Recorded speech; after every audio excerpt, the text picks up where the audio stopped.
Halo teman-teman semua, selamat pagi. Di pertemuan kita kali ini, di pertemuan yang ke-6, kita akan coba membahas tipe perusahaan dan ERP. Karena sebelum kita tahu apa itu ERP, lebih dalam berkenalan, kita harus tahu tipe perusahaan kita itu seperti apa sebetulnya. Nah, seperti deskripsi di monitor, dalam serangkaian langkah dan proses pengimplementasian ERP, setiap organisasi atau perusahaan harus dapat mengetahui secara spesifik apa yang sebenarnya mereka butuhkan. Karena itu kita coba belajar dulu tipe-tipe perusahaannya apa sih yang bisa diidentifikasi. Nah, mungkin teman-teman ya sudah familiar ya dengan kata-kata barang dan kata-kata jasa, di mana transformasi yang dilakukan oleh sebuah proses itu bisa dapat menghasilkan sekumpulan output teman-teman yang diinginkan maupun yang tidak. Produk adalah sekumpulan output tersebut teman-teman, dan yang diinginkan dari suatu proses. Dan definisi produk itu sendiri bisa merupakan barang atau jasa. Jadi produk itu tidak melulu ke barang teman-teman, sebetulnya jasa juga produk, cuman memang tidak begitu familiar gitu. Jadi hanya barang dan jasa. Produk biasanya dianalogikan sebagai barang. Ada beberapa karakteristik utama yang membedakan antara barang dan jasa, seperti yang disebutkan oleh Slack et al. Pada tahun 2024. Pertama, wujudnya tentu ya teman-teman. Barang itu berwujud nyata, sementara jasa bersifat intangible atau tidak berwujud. Kemudian yang membedakan selanjutnya adalah daya simpan.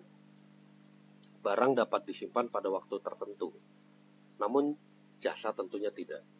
Misalkan, akomodasi kamar hotel akan hilang kalau tidak jadi dijual, tidak jadi kita ambil, atau dibatalkan oleh salah satu pihak, ya tidak bisa disimpannya. Gitu. Kemudian yang ketiga adalah waktu produksi dan konsumsi. Produk harus diproduksi terlebih dahulu untuk dapat dipakai. Ya contoh barang produk tidak usah dijelaskan lah ya, teman-teman bisa lihat di berbagai tempat, bahkan di sekitar kita juga banyak. Nah, produk atau barang yang di sekitar kita itu harus diproduksi terlebih dahulu teman-teman, baru dapat kita pakai. Tapi jasa tidak seperti itu. Jasa itu proses produksinya ya bersamaan ketika konsumen memakai jasanya. Misal jasa konsultasi, jasa psikolog, itu para pelaku jasa memproduksi produknya saat kita menerima atau mengkonsumsinya. Saat konsultasi, tentunya kita langsung masuk sesi konsultasi, langsung berbicara kebutuhannya seperti apa, ada problemnya di mana. Disitulah jasa tersebut diproduksi teman-teman. Dan outputnya nanti bisa menjadi sebuah solusi. Kemudian ada interaksi dengan pelanggan. Jasa seringkali melibatkan pelanggan tentu dalam prosesnya ya, sehingga akan sedikit sulit untuk distandarisasi. Gitu. Itu barang versus jasa. Sekarang kita masuk ke makernya. Ada perusahaan manufaktur, ada perusahaan penyedia jasa. Sebetulnya secara kegiatan bisnis tidak ada yang hanya berfokus pada barang ataupun jasa teman-teman. Misalkan penghasil produk akan menyediakan jasa juga. Jasa apa? Jasa penerimaan komplain, customer care, jasa pengiriman, jasa kustomisasi. Misalkan kalau kita bekerja di pabrik, teman-teman kan bisa melihat ya barang kita dikirim. Jarang banget suatu pabrik yang mengharuskan pelanggannya ngambil ke pabrik. Itu ujung-ujungnya ya tidak akan menjadi kepuasan pelanggan ya teman-teman. Jadi secara tidak langsung pabrik itu menyediakan jasa pengiriman. Kemudian bagaimana ketika ada komplain, ternyata produknya tidak sesuai harapan. Pabrik pun ada jasa penerimaan komplainnya, ada customer care-nya, ada bagian quality assurance yang nanti akan menangani komplain dari pelanggan. Itu jasa termasuknya. Kemudian di beberapa perusahaan yang bisa melakukan customer butuh produk yang sedikit berbeda dari produk yang dijual oleh kita. Bisa nggak di custom sih? Dilebihin sedikit ukurannya, di custom tingginya, itu termasuk jasa customisasi. Tapi kan yang dijual produk ya, barang, bisa dipegang. Nah, jadi sebetulnya tidak bisa terlalu dipisahkan antara produk, barang ya, dan jasa tersebut. Begitu juga jasa. Misalkan seperti jasa pelayanan pengelolaan terkait komputer atau penyewaan server. Pasti ya kita perlu perangkat yang dipakai untuk menunjang jasa yang kita berikan. Itu ya, jadi sebetulnya secara general tidak bisa terlalu di-split, betul-betul dipisahkan antara barang dan jasa. Oleh karena itu secara simpel definisi yang tepat adalah perusahaan manufaktur adalah perusahaan yang outputnya barang. Perusahaan jasa, perusahaan yang outputnya adalah jasa. Sesimpel itu. Walaupun pada teknisnya mereka saling menggunakan satu sama lain, tapi secara eksplisit definisinya adalah outputnya, teman-teman. Ada yang outputnya barang, ada yang outputnya jasa. Nah, kita lebih fokus ke perusahaan manufaktur, teman-teman. Perusahaan sendiri harus menentukan titik keseimbangan antara penggunaan peramalan, forecast, dan pesanan dalam memenuhi permintaan. Konsep ini disebut dengan Customer Order Developing Point. Berdasarkan CODP, lingkungan perusahaan manufaktur biasanya dibedakan menjadi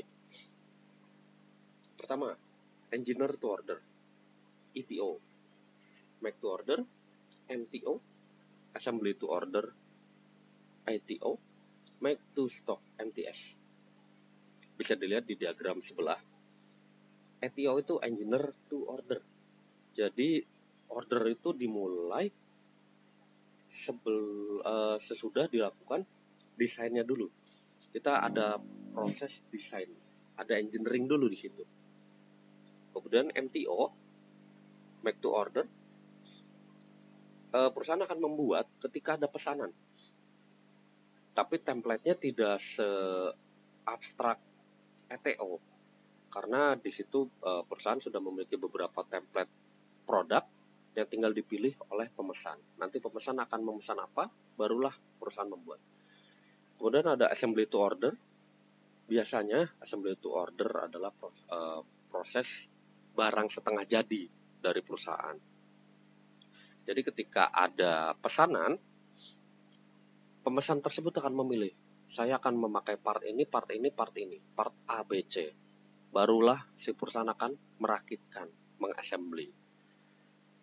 Kemudian ada Make to Stock, yaitu perusahaan yang memang membuat stok, biasanya berdasarkan forecast dari penjualannya.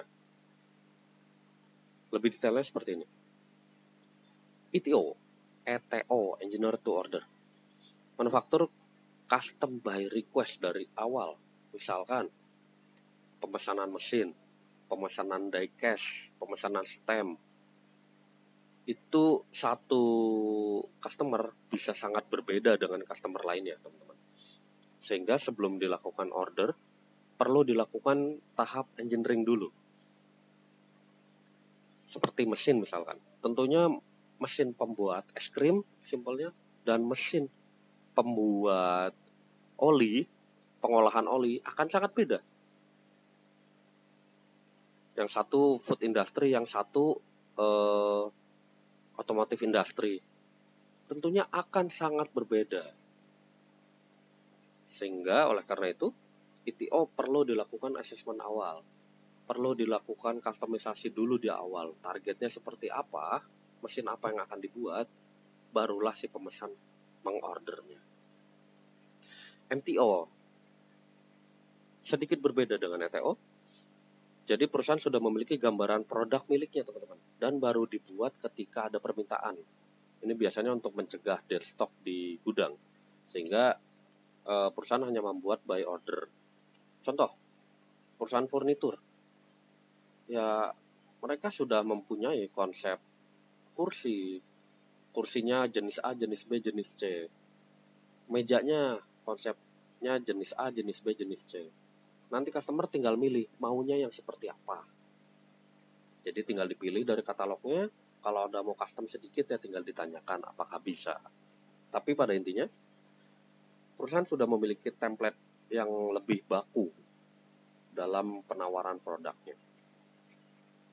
ATO, Assembly to Order, perusahaan sudah memiliki part dari produk akhir teman-teman, dan akan dirakit sesuai permintaan part yang dipilih oleh customer. Contohnya perusahaan komputer Dell. Perusahaan sudah memiliki komponen-komponennya sendiri. Ada motherboardnya sendiri, punya power supply-nya sendiri misalkan kalau kita mau merakit CPU. Ya mereka sudah punya, tinggal customer memilih sesuai rekomendasi yang direkomendasikan, maunya apa, barulah perusahaan merakitkan. Begitu. Kemudian ada MTS, make to stock. Perusahaan akan membuat produk untuk stok, bukan untuk langsung dijual, tapi untuk stok. Biasanya base-nya on forecast dari penjualan dan perkiraan di masa depan. Contoh pabrik kosmetik, pabrik minuman ringan, itu nggak mungkin Coca-Cola membuat barang ketika ada permintaan. Mereka pasti stocking, karena mereka sangat-sangat fast rate. Penjualannya sudah cepat dan memang customer good. Gitu. Jadi perusahaan bisa memilih untuk membuat untuk stok. Gitu. Kenapa yang perusahaan tipe-tipe sebelumnya nggak stok? Ada stoknya, tapi biasanya tidak sebanyak MTS. Karena mencegah dead stock teman-teman. Kita belum tahu ordernya sebesar apa, forecast-nya tercapai atau tidak, tapi stok kita terlalu banyak. Akhirnya ketika stok terlalu banyak, akan mencapai masa expire-nya sendiri, akan rusak, dan ujung-ujungnya apa? Membuang biaya percuma. Dan ketika itu dimusnahkan, tentunya kita akan membuang cost yang sudah dialokasikan untuk membuat produk tersebut. Ujung-ujungnya apa? Rugi. Gitu. Itulah kenapa tidak terlalu banyak stok di tipe-tipe perusahaan sebelumnya. Nah, kemudian ada lagi satu yang berdiri cukup independen. Mereka adalah tipe perusahaan proyek, teman-teman. Tipe perusahaan proyek ini memproduksi variasi produk yang sangat besar.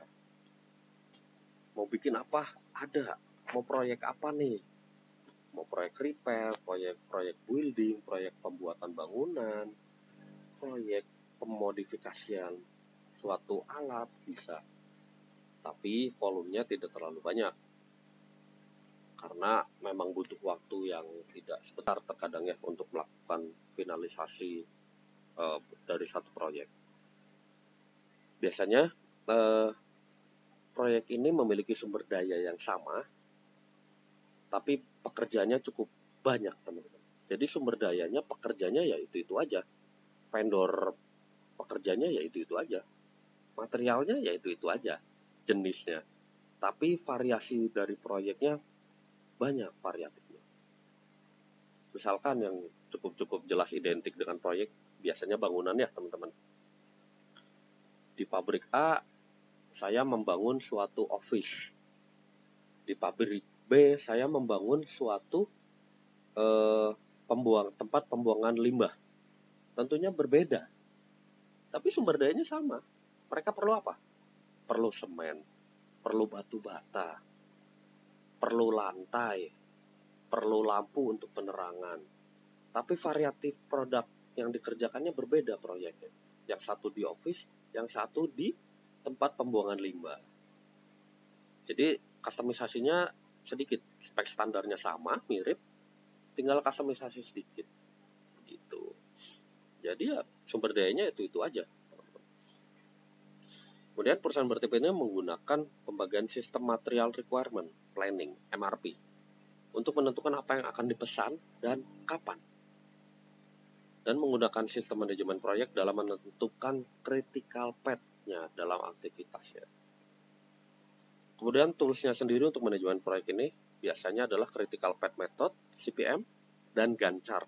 Gantt chart itu untuk menentukan scheduling pelaksanaan proyek itu sendiri, di mana melalui dua tools itu dapat memberikan ekspektasi tanggal untuk penyelesaiannya segera setelah tanggal mulainya ditetapkan menggunakan forwarding schedule. Nah, ini contoh forwarding schedulingnya. Bisa dilihat di tabel sebelah kanan. Di situ dibagi ada aktivitas, durasinya berapa lama dalam satuan minggu, dan predecessor.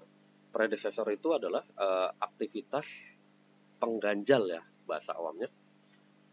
Jadi aktivitas B, kita lihat di kolom B ya.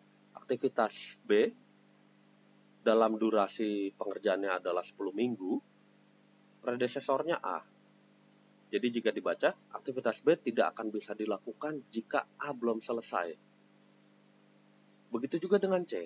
Aktivitas C tidak akan bisa dilakukan ketika aktivitas A belum selesai. Begitu bacanya. Nah, kita maju ke forwarding schedule-nya. Kita mulai dari sebelah kiri, di mana ada 0 itu adalah durasi yang belum dimulai, dan 1 adalah tahap pertama. Di sini angka 1 adalah step 1, dan 0 adalah waktu yang memang belum dimulai. Barulah masuk ke activity A, di mana activity A adalah 8 week, masuk ke diagram berikutnya, di mana dari 0 kita tambahkan dengan waktu yang dibutuhkan durasinya. 0 ditambah 8. 0 tambah 8 jadi 8. Ini adalah step 2, makanya di atas adalah angka 2. Nah, tadi dari aktivitas A itu menjadi predecessor bagi B dan C. Makanya si B dan C ini adalah step berikutnya setelah A. Jadi ketika A selesai di week ke-8, karena si A itu membutuhkan 8 minggu, barulah B dan C bisa dimulai. B dengan durasi 10 minggu, C dengan durasi 2 minggu. Kita tambahkan durasinya. Dari 8 minggu, kita tambah durasi si B. Jadi ada angka 18 di tahap ketiga. Di tahap keempat, ada si C, 8 ditambah 2. Jadi 10. Bacanya gimana sih? Setelah aktivitas A selesai di minggu ke-8, B dan C bisa dimulai dengan durasi B 10 minggu dan C 2 minggu. Tahap berikutnya, B akan selesai di minggu ke-18 dan C akan selesai di minggu ke-10. Barulah kita melanjut lagi ke tahap berikutnya, ke D, E, dan F. Aktivitas D dengan durasi 16 minggu akan selesai setelah B selesai predecesornya. Jadi si D tinggal kita tambahkan 16 ditambah 18, yaitu di 34. Nah, si aktivitas D ini harus selesai juga setelah C selesai. Masuk ke aktivitas E, di mana E sendiri ada membutuhkan 4 minggu. Nah, kemudian di sini kenapa kita ambil 34? Padahal 10 kalau tambah 4 kan cuma 14. Tapi kenapa kita ambil yang lama? Analoginya gini teman-teman. Kita balik ke tabelnya dulu.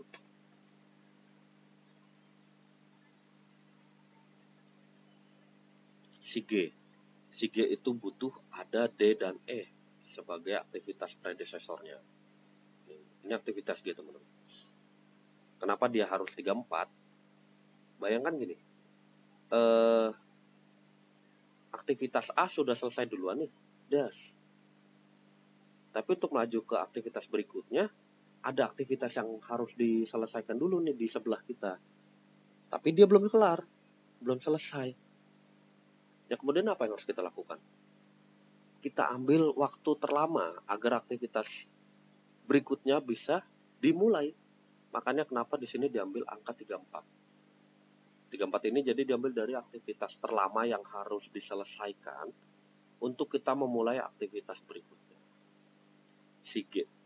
Kemudian kita lanjut si G ke tahap final, ke I. I itu harus selesai ketika G dan H selesai. Gitu. Nah, ini ada sedikit penjelasannya kenapa 42.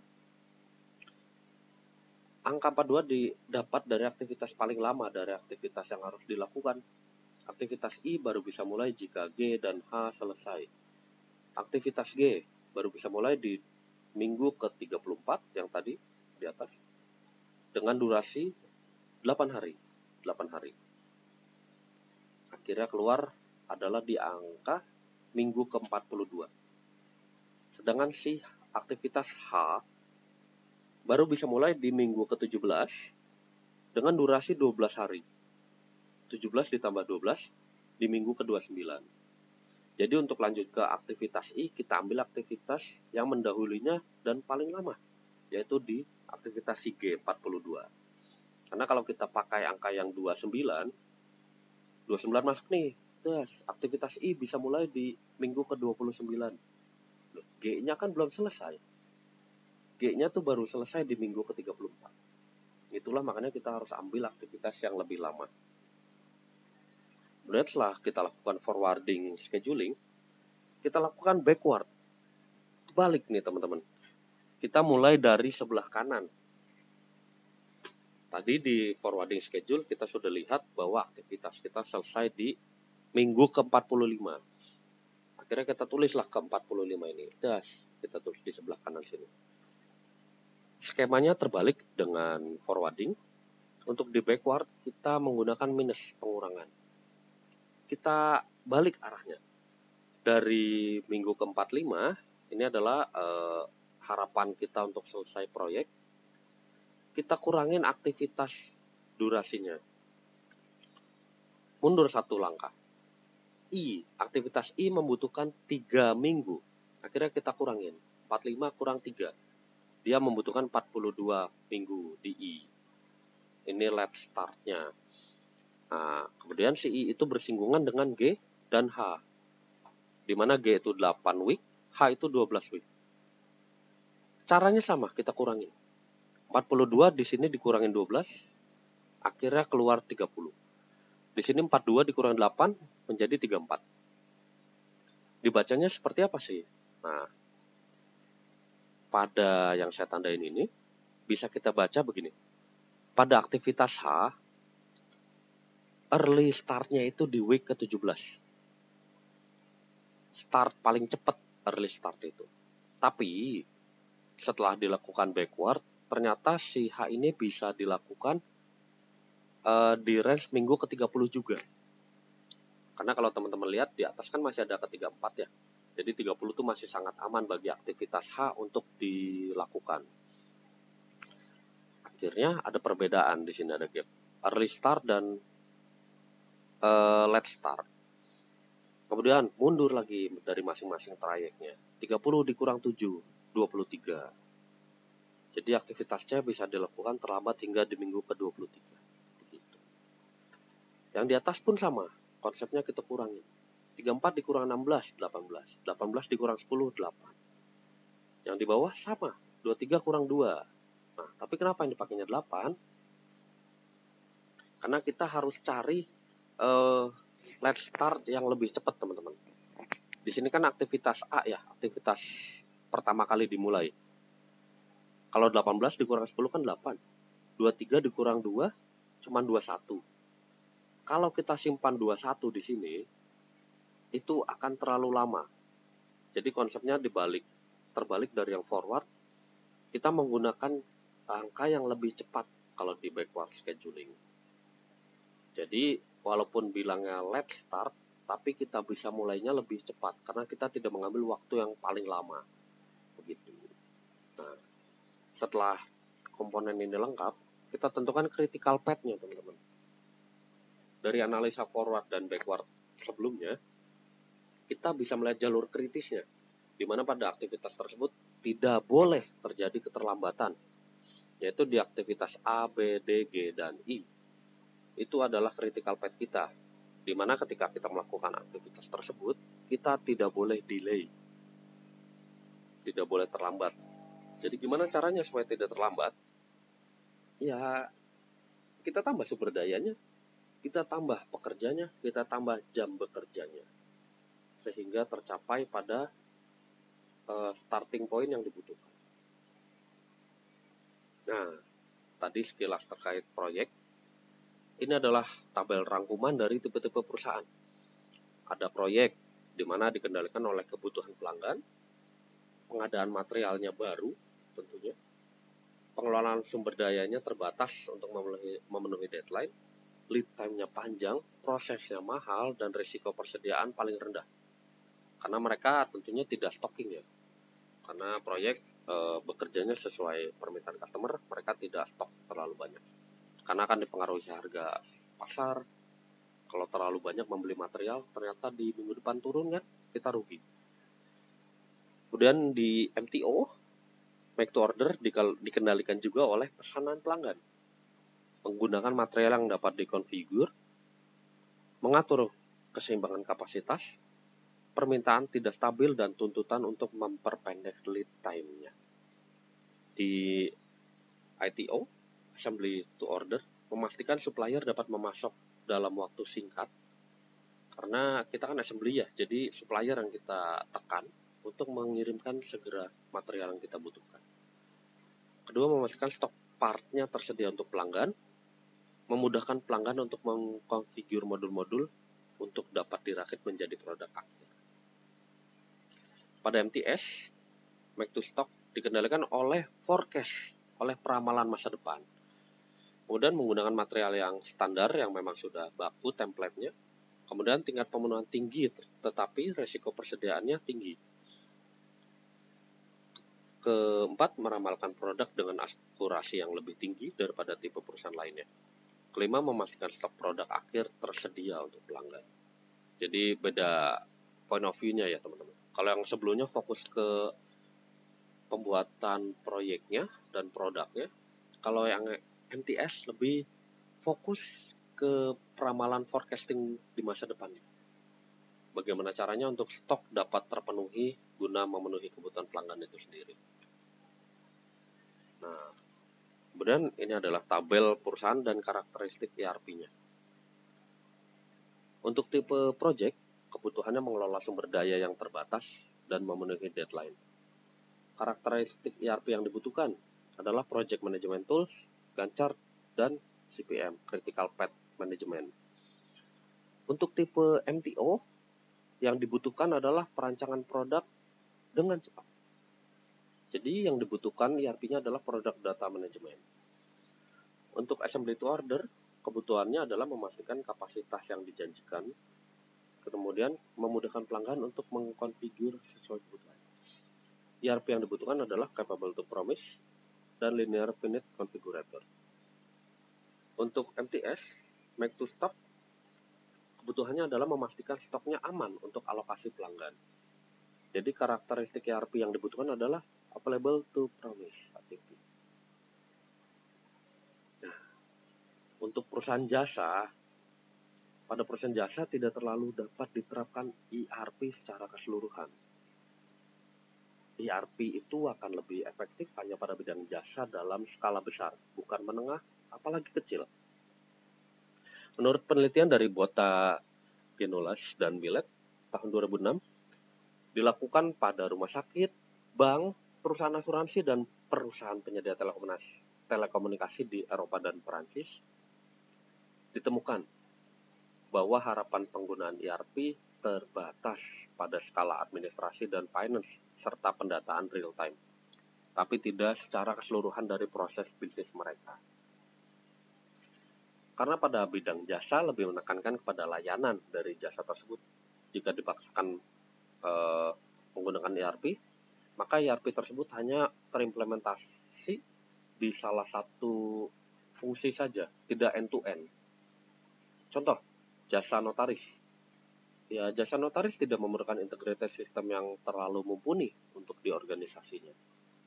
Notaris hanya perlu mungkin untuk konfigur pendataan, administratif, biodata dari pelanggannya, kemudian persyaratan yang diinginkan oleh pelanggan, terbatas di administratif, tapi tidak ada untuk eskalasi manufaktur yang membutuhkan integrated system. Kemudian di rumah sakit, ERP diterapkan pada beban kerja administratif dan finance, di mana fungsi lain yang berkaitan dengan kesehatan ya tidak harus diintegrasi. Teman-teman silakan coba ke rumah sakit, mungkin sudah pernah semuanya ke rumah sakit. Data yang terintegrasi biasanya apa? Pertama, teman-teman melakukan pendaftaran. Dari pendaftaran masuk ke administratif di poli yang dituju. Di poli yang dituju dicek sama dokter, selesai masuk ke bagian kasir pembayaran. Ketika pembayaran selesai, obat bisa diambil. Kelihatan bagus kan ya kalau dari sudut pandang orang awam, oh bagus ya terkoneksi, administrasinya sudah bagus, kasirnya cepat, apoteknya cepat. Karena apotek sudah dapat data obat nih dari dokter, kasir dapat data pembayaran dari bagian pendaftaran. Tapi core-nya apa di situ, teman-teman? Itu semua akan percuma ketika jasa yang diberikan oleh dokternya tidak memenuhi harapan. Karena yang dijualnya sesungguhnya adalah jasa tentunya, bukan perfeksionis dari sistem administrasi rumah sakit. Jadi kembali lagi ketika ERP diterapkan, bagus, sangat cepat, tapi ternyata jasa yang diberikan oleh penyedianya tidak baik, dokternya tidak kompeten, perawatnya tidak berkapasitas untuk melakukan perawatan kepada pasien. ERP itu akan menjadi percuma, teman-teman. Begitu. Jadi kembali lagi kalau untuk jasa, lebih dititik beratkan ke jasa itu sendiri, bukan ke integrating sistemnya. Ternyata sudah selesai. Demikian pertemuan kita di modul ke-6 ini, teman-teman. Semoga dapat menjadi manfaat dan sedikit menambah pengetahuan untuk teman-teman semua. Oke, demikian. Thank you.